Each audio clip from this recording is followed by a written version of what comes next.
నమస్తే welcome to V3 news లక్ష్యం సమాజహితం నేను గణేష్ బులెటిన్ ముందుగా హెడ్లైన్స్ చూద్దాం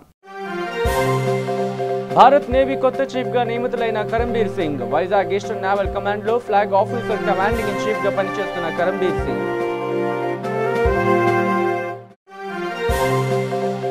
బీజేపీ జాతీయ ఉపాధ్యక్షురాలిగా నియమితులైన ఉమా భారతి జాతీయ ఉపాధ్యక్ష పదవి చేపట్టనున్న మొదటి మహిళా ఉమా భారతి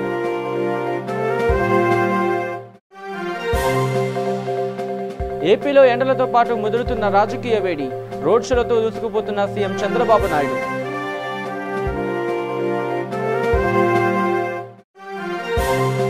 ఏ అర్హతతో టీడీపీని మళ్లీ గెలిపించాలో చంద్రబాబు సమాధానం చెప్పాలన్న పవన్ విశ్వనగరం కాదు ముందు డంపింగ్ యార్డులు తొలగించాలని ఎద్దేవా చేసిన జనసేన చీఫ్ ఇక డీటెయిల్స్లోకి వస్తే భారత నేవీకి కొత్త చీఫ్ వచ్చారు. విశాఖపట్నంలోని ఈస్టర్న్ నేవల్ కమాండ్లో ఫ్లాగ్ ఆఫీసర్ కమాండింగ్ ఇన్ చీఫ్గా పనిచేస్తున్న కరంబీర్ సింగ్ను పదోన్నతిపై ఇండియన్ నేవీ చీఫ్గా నియమించారు. ప్రస్తుతం నేవీ చీఫ్గా వ్యవహరిస్తున్న సునీల్ లంబా మే 31వ తేదీన పదవి విరమణ చేయనున్నారు. లంబా స్థానంలో కరంబీర్ బాధ్యతలు చేపడతారు. ఈ మేరకు రక్షణ మంత్రిత్వ శాఖ ఓ ప్రకటన విడుదల చేసింది. 1980లో ఇండియన్ నేవీలో ప్రవేశించిన కరంబీర్ 1982లో హెలికాప్టర్ పైలట్గా పదోన్నతి అందుకున్నారు. తన సుదీర్ఘ కెరీర్లో ఆయన అనేక నేవీ కేంద్రాల్లో పనిచేసి వైస్ అడ్మిరల్గా ఎదిగారు. ఇక రానున్న సార్వత్రిక ఎన్నికల్లో తాను పోటీ చేయబోనని ప్రకటించిన కేంద్ర మంత్రి ఉమాభారతిని బీజేపీ జాతీయ ఉపాధ్యక్ష పదవి వరించింది. ఆమెను పార్టీ వైస్ ప్రెసిడెంట్గా నియమిస్తున్నట్టు ప్రకటన వెలువడింది. లోక్సభ ఎన్నికల్లో తాను పోటీ చేయబోనంటూ ఆమె ప్రకటించిన రోజుల వ్యవధిలో ఈ బాధ్యతలు అప్పగించడం గమనార్హం. ప్రస్తుతం యూపీలోని ఝాన్సీ లోక్సభ స్థానం నుంచి ఎంపీగా ఉన్న ఉమాభారతి మే తరువాత ఏడాదిన్నర పాటు తీర్థయాత్రలకు వెళ్లనున్నారని ఇప్పటికే స్పష్టం చేసిన సంగతి తెలిసిందే. వయసు రీత్యా తాను ఈ ఎన్నికల్లో పోటీ చేయాలని భావించడం లేదని, తన స్థానంలో యువతకు ప్రాతినిధ్యం కల్పించాలని పార్టీ నాయకత్వానికి సూచించారు. దీంతో ఆమె సేవలు పార్టీకి కావాలంటూ కరుడుగట్టిన హిందుత్వవాదిగా పేరున్న ఉమాకు ఉపాధ్యక్ష బాధ్యతలు బీజేపీ అప్పగించింది.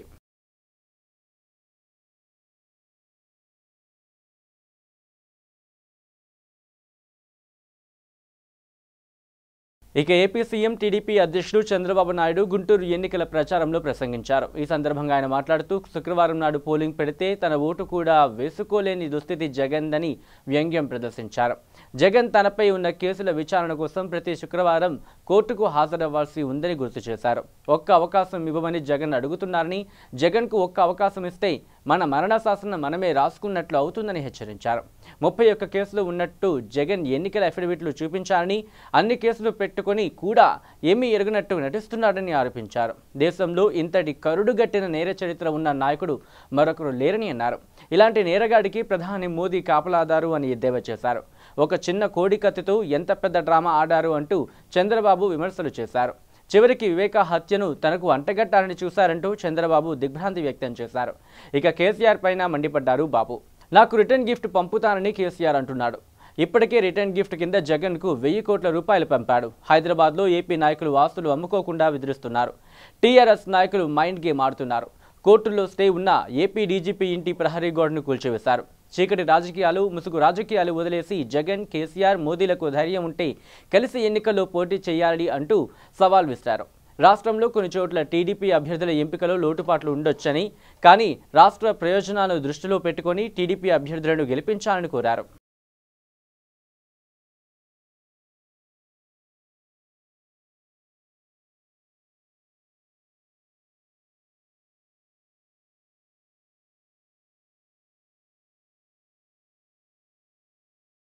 ఇక త్వరలో జరగనున్న ఎన్నికల్లో టీడీపీని మళ్లీ గెలిపించాలని చంద్రబాబు కోరుతున్నారని, ఏ అర్హతతో ఆ పార్టీని గెలిపించాలో ఆయన సమాధానం చెప్పాలని జనసేన పార్టీ అధినేత పవన్ కళ్యాణ్ సూటిగా ప్రశ్నించారు. విజయవాడలో నిర్వహించిన ఎన్నికల ప్రచార సభలో ఆయన మాట్లాడుతూ చంద్రబాబు మాట్లాడితే విశ్వనగరం అంటున్నారని, పక్కనే ఉన్న అజిత్ సింగ్ నగర్లో డంపింగ్ యార్డు సమస్య పరిష్కారం కాలేదని విమర్శించారు. చంద్రబాబుకు, లోకేష్కు ఈ సమస్య పట్టదని విమర్శించారు. ఏపీలో గూండాయిజం లేకుండా ఉండాలంటే యువత బయటకు రావాలని పిలుపునిచ్చారు. యువత బయటకు రావాలంటే గూండాలతో గొడవలు పెట్టుకోమని కాదని పవన్ అన్నారు. జనసేన పార్టీ అధికారంలోకి వచ్చాక యువత కోసం స్పెషల్ పోలీస్ కమాండర్స్గా 25,000 ఉద్యోగాలు క్రియేట్ చేస్తామని హామీ ఇచ్చారు. 10వ తరగతి పాస్ అయి ఉంటే చాలని 6 నెలలు ట్రైనింగ్ ఇప్పించి స్పెషల్ పోలీస్ కమాండర్గా శిక్షణ ఇప్పిస్తామని, ఎవరైతే గూండాయిజం చేస్తారో వారి తాట తీస్తామని హెచ్చరించారు. అదేవిధంగా ఎవరు భూకబ్జాలకు పాల్పడినా కఠిన చర్యలు తీసుకుంటామని హామీ ఇచ్చారు పవన్. ఆంధ్రుల్ని దగాకోరులుగా, దోపిడీదారులుగా అభివర్ణిస్తూ మనల్ని తిట్టారు. విమర్శలు, ఇంతమంది ఆడపడుచులున్నారు, ఇంతమంది యువతున్నారు. నేను ఏ రోజున కూడా నా స్వార్థం గురించి నేను ఆలోచించలేదు. నేను ఆలోచించిందల్లా ఇలాంటి పబ్లిక్ పాలసీలు వస్తే గూండాలు, నేర చరిత్రలు ఉన్న వ్యక్తులు రాజకీయాల్లోకి వస్తే భవిష్యత్ ఏమవుతుందని భయపడేవాడిని. అవకాశవాదపు రాజకీయ నాయకులు పెద్ద పెద్ద పదవుల్లోకి వెళ్తే ఏమవుతుందని భయపడేవాడిని. చిన్నప్పుడు నేను ఏమైతే భయపడేవాడినో అదే జరిగింది. చిన్నప్పటి నుంచి 12 ఏళ్ల వయసులో సమాజానికి ఏదైనా ఉపయోగపడాలని పనిచేద్దాం అనుకున్నాను. ఎక్కడ వాళ్ళని కోరుకోలా, డబ్బులు సంపాదించాలని కోరుకోలా, నా దేశంలో నేను స్వేచ్ఛగా బతికే కావాలని కోరుకున్నది ఒకటే కోరుకున్నాను. కానీ ఆ కోరిక కేవలం అధికారం ఉంటేనే, లేదంటే పెద్ద కుటుంబాలు చెందితేనే నాకేదైనా ఉద్యోగ అవకాశాలు, ఉపాధి అవకాశాలు, నాకు భయం వేసింది చాలా కాలం. సినిమాల్లో మీరు చూస్తుంటారు, ఏదన్నా సామాజిక స్పృహ ఉన్న అంశాలు పెట్టానంటే నాలో ఉన్న తపన ఏమీ చేయలేనని ఎన్జిఓ పెడతామని చూశాను. నాన్ గవర్నమెంటల్ ఆర్గనైజేషన్స్ లో మనకి నేను అనుకున్న కోరిక సరిపోవట్లా. ఒక్కొక్క నాయకుడు ఒక్కొక్కలా మాట్లాడి ప్రజలను మభ్యపెడతా ఉంటే ఆలోచించి బాధపడేవాడిని, మదన పడేవాడిని. అందుకే నేను సినిమాలో ఉన్నప్పుడు ఎప్పుడు సభలు పెట్టేవాడిని కాదు. ఏ రోజు శతదినోత్సవ సభలు జరపలేదు. ఒకవేళ జరిపితే చాలా లోకీలో సెలబ్రేట్ చేసేవాడిని. ఇక జనసేన సిపిఐల మధ్య కుదిరిన పొత్తుకు బీటలు పడుతున్నాయి. జనసేనతో పొత్తు వద్దని ఒంటరిగా అన్ని స్థానాల్లోనూ పోటీకి దిగాలని ఇప్పుడు సిపిఐ భావిస్తోంది. పొత్తుతో భాగంగా విజయవాడ లోక్సభ స్థానాన్ని తమకు కేటాయించిన పవన్ కళ్యాణ్ ఇప్పుడు ఆ స్థానాన్ని ఇంకొకరికి ఇస్తున్నట్లు ప్రకటించడంపై ఆ పార్టీ నేతలు భగ్గుమంటున్నారు. సిపిఐ నుంచి నామినేషన్ వేసేందుకు సిద్ధమైన చలసాని అజయ్ గత వారం రోజులుగా ఇంటింటి ప్రచారం కూడా నిర్వహించుకుంటున్నారు. ఈ నేపథ్యంలో నిన్న విజయవాడలో పర్యటించిన పవన్ లోక్సభ స్థానానికి ముత్తంశెట్టి పోటీ చేయనున్నారని, ఆయన సోమవారం నాడు నామినేషన్ వేస్తారని చెప్పారు. ఇదే సిపిఐ కోపానికి కారణమైంది. దీంతో పవన్ మిగతా సభలకు దూరంగా ఉన్న సిపిఐ నేతలు పొత్తు ధర్మాన్ని పవన్ విస్మరించారని విమర్శలు గుప్పిస్తున్నారు. పొత్తులో భాగంగా నూజివీడు, విజయవాడ సీట్లను తమకు కేటాయించాలని గుర్తు చేస్తున్న నాయకులు ఇప్పుడు వాటిల్లోనూ తన అభ్యర్థులనే పవన్ నిలపడం ఏంటని ప్రశ్నిస్తున్నారు. ఇక జనసేనతో సంబంధం లేకుండా సొంతంగా పోటీ చేయాలని ప్రణాళికలు రూపొందిస్తున్నారు. ఈ విషయంలో నేడు నిర్ణయం తీసుకున్నట్లు ఆ పార్టీ నేతలు వెల్లడించారు.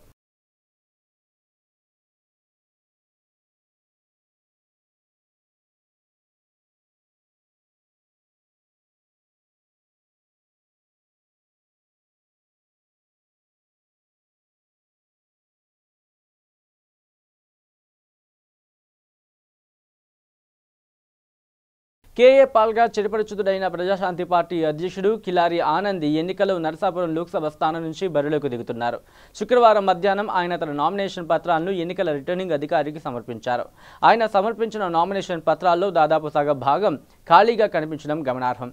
చాలా వరకు వివరాలను ఆయన పూర్తి చేయకుండా ఖాళీగా వదిలేయడం చర్చనీయాంశంగా మారింది. నామినేషన్ పత్రాలపై ఫోటో కూడా అతికించని పాల్ తానెంతవరకు చదువుకున్నదే వెల్లడించలేదు. ఫోన్ నెంబర్, ఈమెయిల్ ఐడీలను మాత్రం పేర్కొన్నారు. తన అసలు పేరు కిలారి ఆనంద్ అని అందులో పేర్కొన్న పాల్ విశాఖపట్నంలోని న్యూ రైల్వే కాలనీలో ఉన్న తన ఇంటి అడ్రస్ ఇచ్చారు. తన వయసు 55 ఏళ్లు అని పేర్కొన్నారు. కులం, మతం వివరాలు వెల్లడించలేదు. అంతేకాదు తన నామినేషన్ను ప్రపోజ్ చేస్తున్న అభ్యర్థుల పేర్లు కూడా పేర్కొనలేదు. పాన్ కార్డ్ నెంబర్ ఇచ్చినప్పటికీ ఇన్కమ్ ట్యాక్స్ రిటర్న్స్ ఫైల్ చేయలేదు. తనపై ఒంగోలులో కేసు నమోదైందని నామినేషన్ పత్రాల్లో పేర్కొన్నారు పాల్. క్రిమినల్ కేసులు లేవని స్పష్టం చేశారు. ఫెడరల్ బ్యాంక్ ఖాతా వివరాలను పేర్కొన్నారు. తన చేతిలో ఉన్న 30,000 రూపాయలు తప్ప తనకు ఎటువంటి ఆస్తులు, అప్పులు లేవని పేర్కొనడం గమనార్హం. చాలా మంచి రోజు.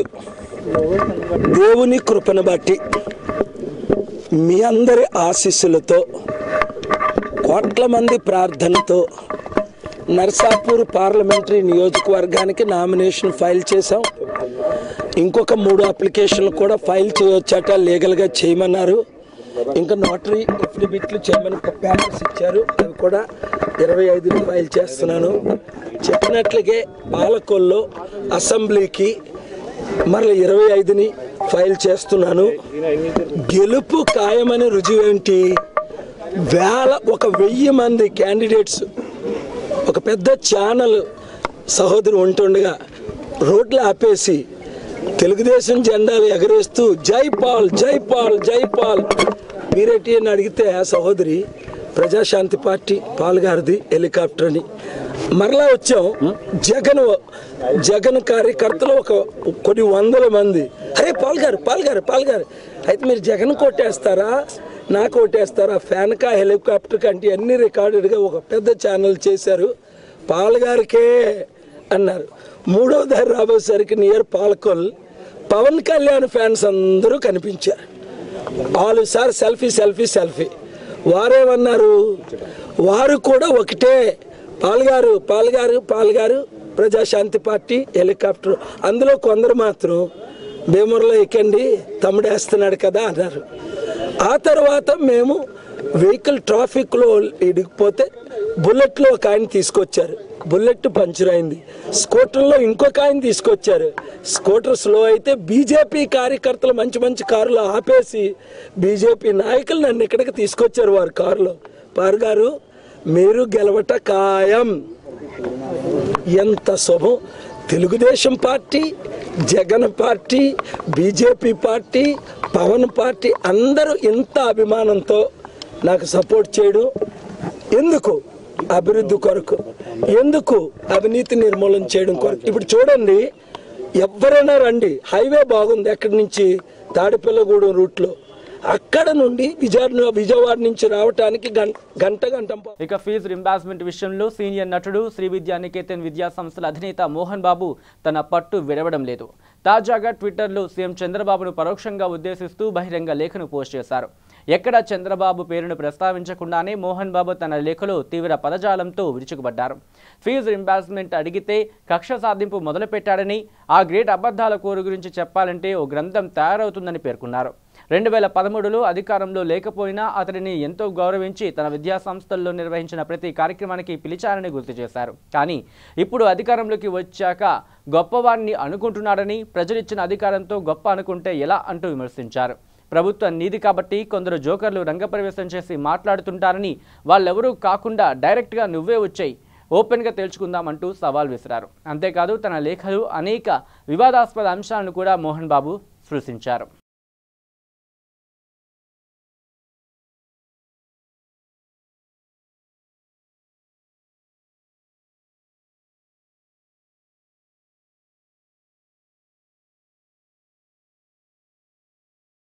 బీజేపీ సీనియర్ నేత ఎల్కే అద్వానీపై శివసేన ప్రశంసల వర్షం కురిపించింది. బీజేపీలో ఆయన గొప్ప నేత అని ప్రశంసించింది. రాజకీయాల్లో సుదీర్ఘ ఇన్నింగ్స్ ఆడిన అద్వానీ బీజేపీలో ఎప్పటికీ పెద్ద నేత ఆయనని కీర్తించింది.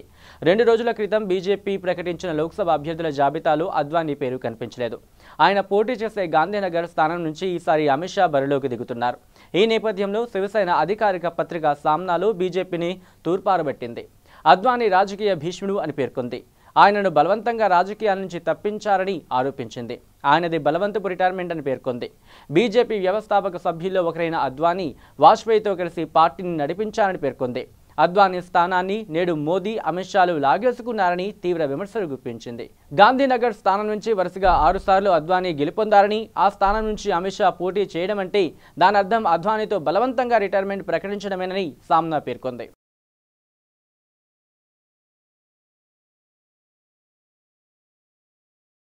బులెటిన్లో షార్ట్ బ్రేక్ తీసుకుందాం. శ్రీ గాయత్రీదేవి జ్యోతిషాలయం, దిల్సుఖ్ నగర్. శ్రీ పండిట్ సాయిరామ్ శాస్త్రి గారు గత 30 సంవత్సరాలుగా దిల్సుఖ్ నగర్ లో స్థిరంగా ఉంటున్నారు. మీరు చేస్తున్న ప్రయత్నాలు విఫలమగుట, కార్యక్రమాలయందు ఆలస్యం, అనుకోని చిక్కులు, వివాహ ప్రయత్నం ముందుకు సాగక వివాహ ఆలస్యం, ఉద్యోగం, ఆరోగ్యం, దాంపత్యం, సంతానయోగం, విదేశీయానం, భూ వివాదములు మరియు వ్యాపారాదులలో సమస్యలకు జ్యోతిష్యపరమైన పరిష్కారమునకై పుట్టిన తేదీ, బొటనవేలి ముద్ర, హస్తరేఖలు, జాతకం చూసి వివరముగా జ్యోతిష్యం చెప్పగలరు. మీరెక్కడెక్కడో జ్యోతిష్యమడిగి నిరాశ చెంది ఉండవచ్చు. ఒక్కసారి శ్రీ సాయిరామ్ శాస్త్రి గారిని సంప్రదించండి. గమనిక: స్త్రీ పురుషుల ఎటువంటి జీవిత సమస్యలకైనా పూజ, హోమం, అంజనం, యంత్రం, మంత్రం ద్వారా 9 రోజుల్లో గాయత్రీదేవి సాయిబాబా పూజ చేసి శాస్త్రోక్తంగా పరిష్కారం చూపగలరు. గాయత్రీదేవి జ్యోతిష్యాలయం, flat number 101, first floor, Shilpi apartments, A block, near Konark theatre, Dilsukh Nagar, Hyderabad. Cell 9949373448, 9405370444.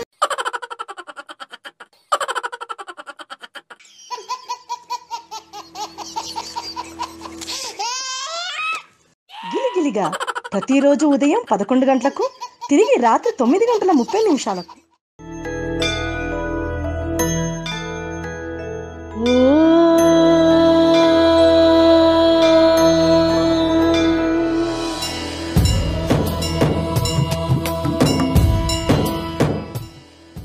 గుడి గంటలు ప్రతిరోజు ఉదయం 6 గంటలకు. వయసుతో సంబంధం లేకుండా heart attack, stroke, cardiovascular disease వలన ప్రతిరోజు ఎంతో మంది మరణిస్తున్నారు. దీనికి కారణం ఆహారపు అలవాట్లు, coronary risk factors, sugar, BP, అధిక కొలెస్ట్రాల్, ఊబకాయం, వ్యాయామం చేయకపోవడం, మానసిక ఒత్తిడి, రక్తనాళాలలో కొవ్వు చేరడం. అయితే గుండె సంబంధిత వ్యాధులు ఉన్నవారికి మరియు భవిష్యత్తులో గుండె సంబంధిత వ్యాధులు రాకుండా ఉండటానికి హార్ట్ ప్లస్ ఔషధం చక్కగా పనిచేస్తుంది. హార్ట్ ప్లస్ ఔషధ శక్తి హృదయ కండరాలను మృదువుగా ఉంచుతుంది. కరోనరీలో రక్త ప్రసరణ సాఫీగా జరిగేట్లు చూస్తుంది. రక్తనాళాల్లో గడ్డకట్టిన రక్తాన్ని కరిగిస్తుంది. గుండె నొప్పి నుండి ఉపశమనం కలిగిస్తుంది. లో బీపీ, హై బీపీ నుండి కాపాడుతుంది. రక్తంలో ఆక్సిజన్ శాతం పెంచుతుంది. ఇది 100% వనమూలికలతో తయారు చేయబడింది. దీనితో ఎటువంటి దుష్ఫలితాలు ఉండవు. ఇది హృద్రోగులకు దివ్యౌషధం. ఇప్పుడే ఆర్డర్ చేయండి. సెల్ 8099999242.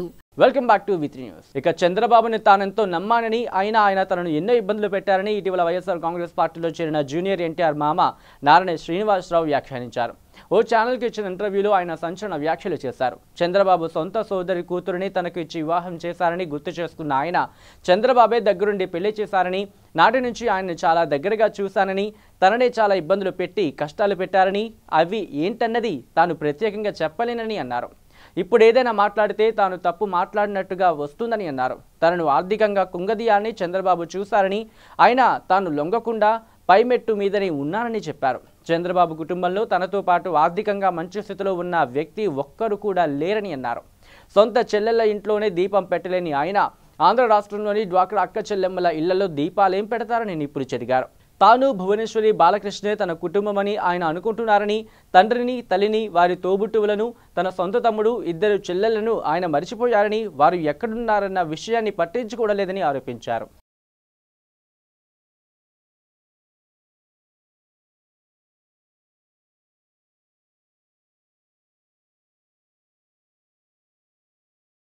ఇక ఏపీ సీఎం చంద్రబాబుకు Telangana CM KCR return gift ఇస్తానని పేర్కొన్న విషయం తెలిసిందే. ఈ విషయమై తొలిసారిగా టీఆర్ఎస్ ఎంపీ కల్వకుంట్ల కవిత స్పందించారు. నేడు జగిత్యాలలో ఎన్నికల ప్రచారంలో పాల్గొన్న ఆమె మీడియాతో మాట్లాడుతూ రిటర్న్ గిఫ్ట్ విషయంలో చంద్రబాబుకు కంగారొద్దని అన్నారు. ఇవ్వాల్సిన సమయంలో కేసీఆర్ తప్పక ఇస్తారని అన్నారు. చంద్రబాబు కేసీఆర్ను చాలా మిస్ అవుతున్నారని కవిత ఎద్దేవా చేశారు. చంద్రబాబు విమర్శలన్నింటిపై కేసీఆర్ తప్పక స్పందిస్తారని కవిత స్పష్టం చేశారు. తాము ఎవరిని పట్టించుకోబోమని, తెలంగాణను దెబ్బతీసే వారిని మాత్రం వదలమని అన్నారు. ప్రస్తుతం తమకు తెలంగాణయే ముఖ్యమని కవిత పేర్కొన్నారు.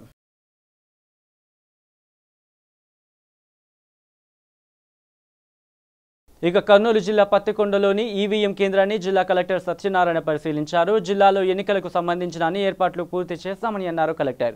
పత్తికొండ నియోజకవర్గంలో అత్యంత సమస్యాత్మకమైన గ్రామం మల్లేపల్లి. ప్రతి మండలానికి ఫ్లయింగ్ స్క్వాడ్, 375 మంది స్పెషల్ ఆఫీసర్స్, జిల్లాలో 27 చెక్పోస్టులు, 11 రాష్ట్ర సరిహద్దు చెక్పోస్టులు ఏర్పాటు చేశామని అన్నారు. ఇప్పటికే 3.30 కోట్ల రూపాయలు అధికారులు సీజ్ చేశారు. ప్రతి పోలింగ్ కేంద్రం వద్ద వికలాంగుల కోసం ర్యాంపులు ఏర్పాటు, కరెంటు, మంచినీటి సౌకర్యం కల్పించామని కలెక్టర్ సత్యనారాయణ తెలిపారు. ఈ కార్యక్రమంలో పత్తికొండ ఎన్నికల రిటర్నింగ్ అధికారి వెంకటేశ్వరులు, తహసీల్దార్ చంద్రమోహన్ తదితరులు పాల్గొన్నారు. జిల్లాలో ఎన్నికలకు సంబంధించి ఏర్పాట్లు ఎలాగ ఉన్నాయని దానిలో భాగంగానే మనం పత్తికొండ వచ్చున్నాం. పత్తికొండ ఏరియాలో మనకి ఇప్పటికీ అతి సమస్యాత్మక గ్రామంగా ఉన్నటువంటి మల్లేపల్లి కేంద్రాన్ని చూస్తున్నాం. మిగతావి కూడా ఉన్న 8 కేంద్రాలు ఇంకా సమస్యాత్మక గ్రామాలని చెప్పి గుర్తించారు. అవి కూడా మన రిటర్నింగ్ ఆఫీసర్ చూస్తారు. అది కూడా మనం చూడడం అనేది జరుగుతుంది. దాంతోపాటు రేపు ట్రైనింగ్ క్లాస్ అనేది ఏర్పాటు చేసుకుంటున్నాం. ఇవి కాకుండా మనకి ఈ ఎన్నిక ముందు డిస్ట్రిబ్యూషన్ సెంటర్ అంటాం, అక్కడి నుంచి ఎన్నికల మెటీరియల్ వెళ్ళే సెంటర్ ముఖ్యమైనది, అది చాలా ముఖ్యమైనది. అది ఎలా చేస్తారు ఏంటి అనేది చూడడానికి వచ్చున్నాం. ఎన్నికల ఏర్పాట్ల సందర్భంగా మనకి ఇక్కడ అన్ని దగ్గర కూడా జిల్లాలో చూసుకుంటే 375 సెక్టర్ ఆఫీసర్లు నియమించాం. వారు ఈ గ్రామాలకు వెళ్ళి ఎక్కడైనా శాంతి భద్రతల విషయం కానీ, లేదంటే పోలింగ్ కేంద్రాల్లో నుండి ఏర్పాట్లు, వసతులు, అక్కడ మంచినీళ్ళు ఉన్నాయా లేదా, వికలాంగుల కోసం ర్యాంపులు ఏర్పాటు చేసినవి ఉన్నాయా లేదా. ఇక రంగారెడ్డి జిల్లా శంకర్పల్లి నవాపేటలో కాంగ్రెస్ పార్టీ కార్యకర్తలు విస్తృత సమావేశం నిర్వహించారు. ఈ కార్యక్రమానికి ముఖ్య అతిథిగా చేవెళ్ల పార్లమెంట్ కాంగ్రెస్ పార్టీ అభ్యర్థి కొండా విశ్వేశ్వరరెడ్డి పాల్గొన్నారు. ఈ సందర్భంగా ఆయన మాట్లాడుతూ దేశంలో కాంగ్రెస్ ప్రభుత్వం వస్తుందని ధీమా వ్యక్తం చేశారు. రాష్ట్రంలో కూడా మన నియోజకవర్గంలో కాంగ్రెస్ పార్టీ వస్తుంది కాబట్టి దేశంలో కాంగ్రెస్ పార్టీ ఉంటే రాష్ట్రంలో ఒక జాతీయ పార్టీ అభ్యర్థి గెలిస్తే ఎంతో అభివృద్ధి చేయవచ్చు అని తెలిపారు. ఈ కార్యక్రమానికి కార్యకర్తలు, నాయకులు భారీగా హాజరయ్యారు. తాండూరు ఎమ్మెల్యే పైలట్ రోహిత్ రెడ్డి మాట్లాడుతూ కొండా విశ్వేశ్వరరెడ్డిని భారీ మెజారిటీతో గెలిపించాలని కార్యకర్తలను కోరారు. ఒక 200 సీట్లు 150 సీట్లు పోయిన బీజేపీకి, అవి కాంగ్రెస్కి వస్తాయి. అందుకే నేను అంటున్నా, తప్పనిసరిగా కేంద్రంలో కాంగ్రెస్ వస్తుంది. అయితే ఇక్కడ చేవెళ్ల గడ్డ మీద ఒక ప్రాంతీయ పార్టీ ఎంపీ కావాలన్నా, లేకుంటే ఒక జాతీయ పార్టీ ఎంపీ, అది రూలింగ్ పార్టీ ఎంపీ కావాలన్నా, తప్పనిసరిగా అభివృద్ధి కొరకు ఈ సమస్యలకు బీజేపీని ఇచ్చిపెడుతుండ్రు. అక్కడ బీజేపీకి 30 కంటే ఎక్కువ ఓట్లు రావు. అంతకంటే ప్రమాదం బీజేపీకి రాజస్థాన్, గుజరాత్, మోడీ గుజరాత్, పంజాబ్, హర్యానా, మధ్యప్రదేశ్ అంటే ఈ 6 రాష్ట్రాల, ఛత్తీస్గఢ్లో 165 ఎంపీ సీట్లు ఉన్నాయి. ఆ 165లో ఆయన అదృష్టమో ఏమో కానీ పోయినసారి అంటే 2014లో 165లో 160 వచ్చినాయి మోడీ. ఈసారి ఎప్పుడు కూడా రాలేదట. ఇక సుదీర్ఘకాలం ఎంపీలుగా, కేంద్ర రాష్ట్ర మంత్రులుగా చలామణి అయిన కోట్ల కేఈ కుటుంబాలు జిల్లా అభివృద్ధికి ఉరగబెట్టిందేమీ లేదని వైసీపీ ఎంపీ అభ్యర్థి డాక్టర్ సంజయ్ కుమార్, పత్తికొండ ఎమ్మెల్యే అభ్యర్థి శ్రీదేవి విమర్శించారు. కర్నూలు జిల్లా పత్తికొండలో వైఎస్ఆర్సీపీ నేతల ఆధ్వర్యంలో ఎమ్మెల్యే, ఎంపీ అభ్యర్థులు రోడ్ షో నిర్వహించారు. జిల్లాలో ఎక్కడ చూసినా తాగునీటి సమస్య ఉందని, ఎన్ని సంవత్సరాలు అధికారంలో ఉన్నా ప్రజల సమస్యల పరిష్కారానికి కృషి చేయని టీడీపీకి ఎన్నికల్లో ఎలా నిలబడాలి అనిపిస్తుందో తెలియడం లేదని అన్నారు. పత్తికొండలో టమాటో జ్యూస్ ఫ్యాక్టరీ ఏర్పాటు చేస్తామని చెప్పడమే గానీ ఆచరణలో పెట్టలేదని, తాను ఎంపీగా గెలుపొందిన మరుక్షణం జ్యూస్ ఫ్యాక్టరీ ఏర్పాటు చేస్తామని డాక్టర్ సంజీవ్ కుమార్ తెలిపారు. కేవలం ప్యాకేజీల కోసం కోట్ల పార్టీ మారి ఎంపీ టికెట్ పొందితే తాను నిజాయితీ, నిబద్ధతతో వైసీపీ టికెట్ సాధించానని గర్వంగా చెప్పారు. రోడ్ షో అనంతరం పార్టీ అభ్యర్థులు ఇంటింటికి తిరిగి నవరత్నాలను వివరించి ఓట్లు అభ్యర్థించారు. కార్యక్రమంలో రామచంద్రారెడ్డి, నాగరత్నమ్మ, మురళీధర్ రెడ్డి, శ్రీరంగడు తదితరులు పాల్గొన్నారు. కానీ ప్రజాస్వామ్యంలో ఒక ప్రక్రియ ఉంది, ప్రజాస్వామ్య ప్రక్రియ, ఎన్నికలు. కేవలం ఆ ప్రక్రియ ఒకటి బాకీ ఉంది. మా విజయం తథ్యమని ఏనాడు అన్ని నేషనల్ సర్వేస్ అన్ని కూడా నిరూపించాయి. కాబట్టి ఇటువంటి సందర్భంలో మేమంతా కూడా సేవ చేయడానికి ముందుకు వచ్చినందుకు ఇటువంటి అవకాశం కల్పించిన జగనన్న గారికి మరొకసారి వందనం తెలుపుతూ సెలవు తీసుకుంటాం. ఇక Chevella parliament TRS party MP అభ్యర్థిగా డాక్టర్ రంజిత్ రెడ్డికి టికెట్ ఇవ్వడంతో పౌల్ట్రీ రైతులు నియోజకవర్గ సన్నాహక సమావేశం ఏర్పాటు చేసి సీఎం కేసీఆర్ చిత్రపటానికి పాలాభిషేకం చేశారు.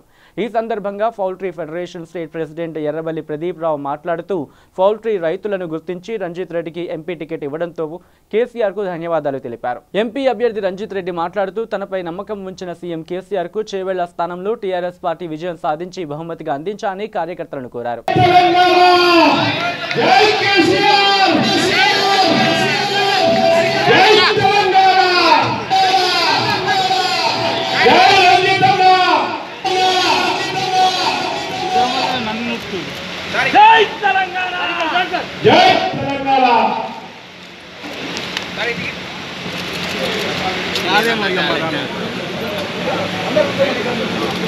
అందరూ కూడా కూర్చోవలసిందిగా కోరుతున్నాను. ప్లీజ్ రంజిత్ అన్న వచ్చేసి సంజయ్ గారికి, పెద్దలందరికీ, స్టేజ్ మీద ఉన్న పెద్దలకు,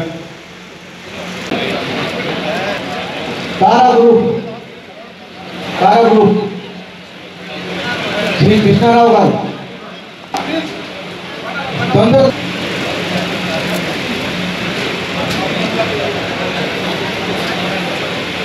శ్రీ కొత్త శ్రీనివాస్ రెడ్డి గారు.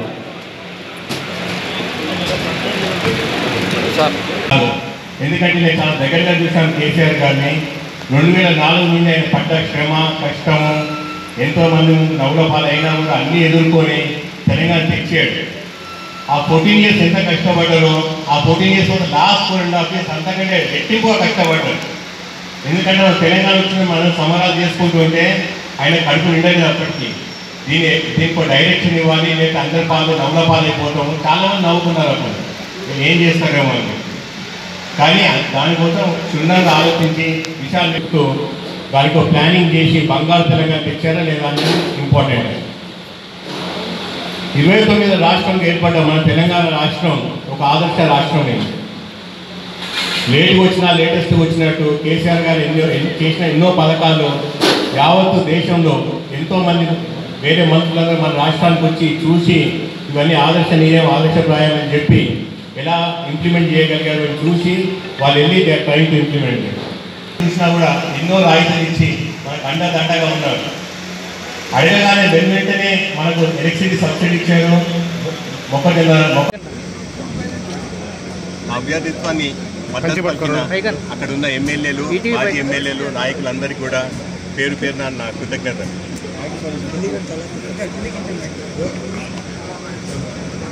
ఇంకా 14 రోజులు ఉన్న ఎన్నికలకు మనకు. సో ప్రతి టీఆర్ఎస్ కార్యకర్తకు ఒక సైనికుల్లా పనిచేసుకుంటూ చేవెళ్ల నియోజకవర్గంలో అత్యంత మెజారిటీ తెప్పించి నన్ను గెలిపించమని మీ ద్వారా ప్రతి టీఆర్ఎస్ కార్యకర్తను కోరుకుంటున్నాను.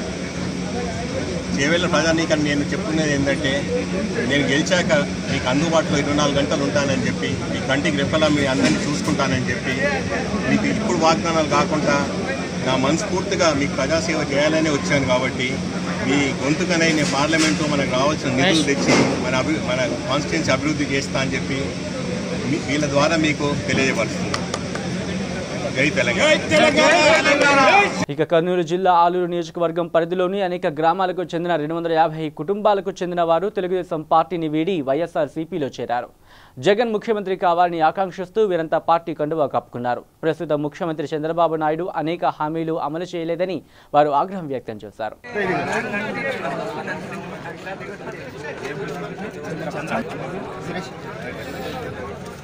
ఇక్కడ చూడు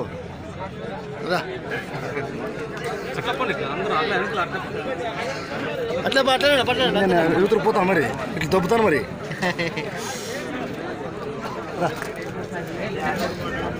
అట్లా వేసుకో, అట్లా వేసుకో, అట్లా వేసుకుంది ఒకటి ఇంకోటి వస్తుంది కోట ఆడ నిలబడ్డా కదా.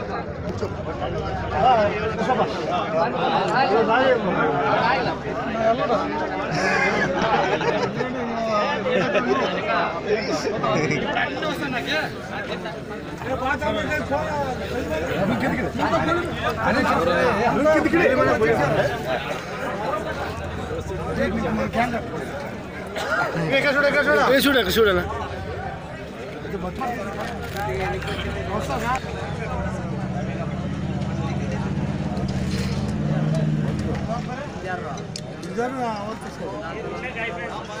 ఎన్నో అంచనాలతో ఐపీఎల్ 12 సీజన్ను ఘనంగా ఆరంభించాలని భావించిన రాయల్ ఛాలెంజర్స్ బెంగళూరు జట్టుకు ఊహించని బౌలింగ్ దాడి ఎదురైంది. Veteran off spinner Harbhajan Singh Bengaluru జట్టును ఆరంభంలో చావు దెబ్బతీయగా మిడిల్ ఓవర్లలో లెగ్ స్పిన్నర్ ఇమ్రాన్ తాహిర్ చెలరేగిపోయాడు. చెన్నై వేదికగా జరిగిన సీజన్ తొలి మ్యాచ్లో తొలుత బ్యాటింగ్ చేసిన బెంగళూరు జట్టుకు 17.1 ఓవర్లలో 70 పరుగులకే ఆలౌట్ అయింది. 29 పరుగులు చేసిన పార్థివ్ పటేల్ ఆ జట్టులో టాప్ స్కోరర్గా నిలిచాడు. కెప్టెన్ విరాట్ కోహ్లీ 6 పరుగులు చేసి హర్భజన్ బౌలింగ్లో వెనుదిరిగాడు. అక్కడి నుంచి ఆరంభమైన వికెట్ల పతనం ఏ దశలోనూ ఆగలేదు. ఈ మ్యాచ్లో 4 ఓవర్లు విసిరిన భజ్జీ 20 పరుగులిచ్చి 3 వికెట్లు తీశాడు. తాహిర్ ఎంతో పొదుపుగా బౌలింగ్ చేసి 4 ఓవర్లలో 9 పరుగులిచ్చి 3 వికెట్లు పడగొట్టాడు. రవీంద్ర జడేజాకు 2 వికెట్లు దక్కాయి. బెంగళూరు జట్టులో పార్థివ్ తప్ప మరెవరూ 2 అంకెల స్కోరు సాధించలేదు. అనంతరం లక్ష్య ఛేదనకు ఆరంభించిన చెన్నై 5 ఓవర్లలో వికెట్ నష్టానికి 14 పరుగులు చేసింది.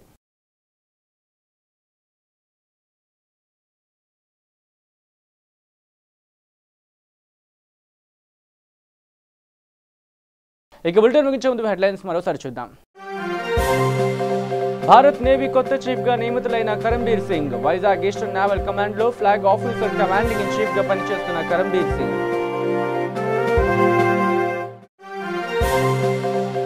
బీజేపీ జాతీయ ఉపాధ్యక్షురాలిగా నియమితులైన ఉమాభారతి జాతీయ ఉపాధ్యక్ష పదవి చేపట్టనున్న మొదటి మహిళా ఉమాభారతి.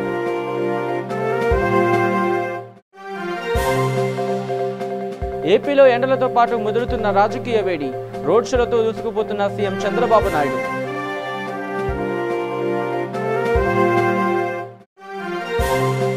ఏ అర్హతతో టీడీపీని మళ్లీ గెలిపించాలో చంద్రబాబు సమాధానం చెప్పాలన్న పవన్. విశ్వనగరం కాదు, ముందు డంపింగ్ యార్డులు తొలగించాలని ఎద్దేవా చేసిన జనసేన చీఫ్. ఇవి bulletin updates. Keep watching V3 news. లక్ష్యం సమాజహితం.